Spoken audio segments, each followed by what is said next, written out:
السلام عليكم ورحمة الله. ازيكم عاملين ايه؟ كل سنة وانتم طيبين. طبعا مفيش حد ما بيحبش المكرونة البشاميل الجوسي الحلوة او المكرونة البشاميل القطعة كده اللي ماسكة نفسها الجميلة دي. يلا بينا نعملها مع بعض بطريقة سهلة قوي وبسيطة وسريعة. ما تنسوش لو لسه ما اشتركتوش في القناة اشتركوا، لو الفيديو عجبكم متنسوش تعملوا لي لايك. يلا نبدأ مع بعض. نعمل اول حاجة نعصج اللحمة. هنجيب بصلتين كبار ومعاهم قرن فلفل حامي او بارد زي ما تحبوا. هنفرمهم مع بعض في الكبة وهنحطهم في طاسة سخنة على النار، فيها سمنة وزيت. هنقلبهم اول ما يتبلوا مع بعض كويس، انا مش عايزاهم يتحرقوا بس يتبلوا.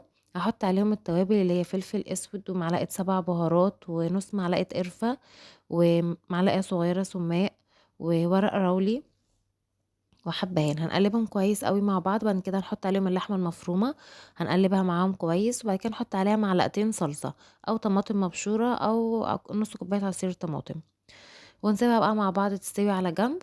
هنعمل بقى في حله تانية البشاميل. انا عملت كميه بشاميل كبيره شويه عشان هعمل صينيتين كبار، فحطيت تقريبا 10 معالق دقيق او اكتر مش فاكره.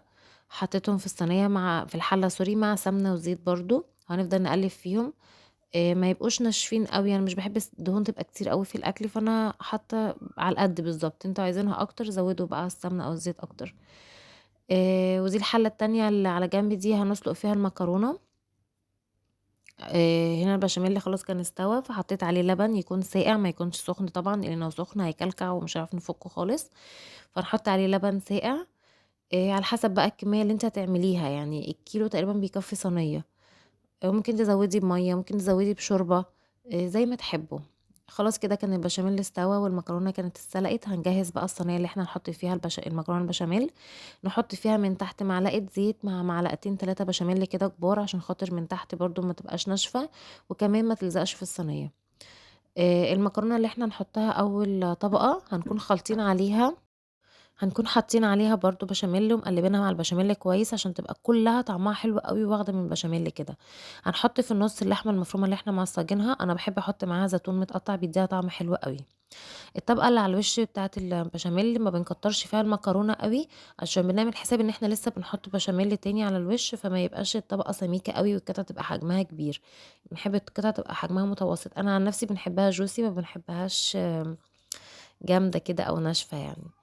آم، هنقطعها بقى لو عايزينها تطلع معاكم جوسي كده والبشاميل سايح وطعمه حلو قوي. قطعوها وهي سخنة وتتقدم وهي سخنة. عايزينها تبقى القطعة ماسكة نفسها والبشاميل ماسك نفسه كده، يبقى نستنى عليها لما تبرد وبعد كده نقطعها. هوريكم واحدة وهي متقطعة وهي سخنة. شايفين هي كده، هي لسه سخنة هنا اهي. الدخان طالع اهو، البشاميل سايح وجميل وطعمها حلو قوي. التانية دي سبتها لما بردت خالص وبعد كده قطعتها، ما قطعتهاش وهي سخنة، فكانت القطعة طالعة ماسكة نفسها كده وطعمها حلو. بالهنا والشفا.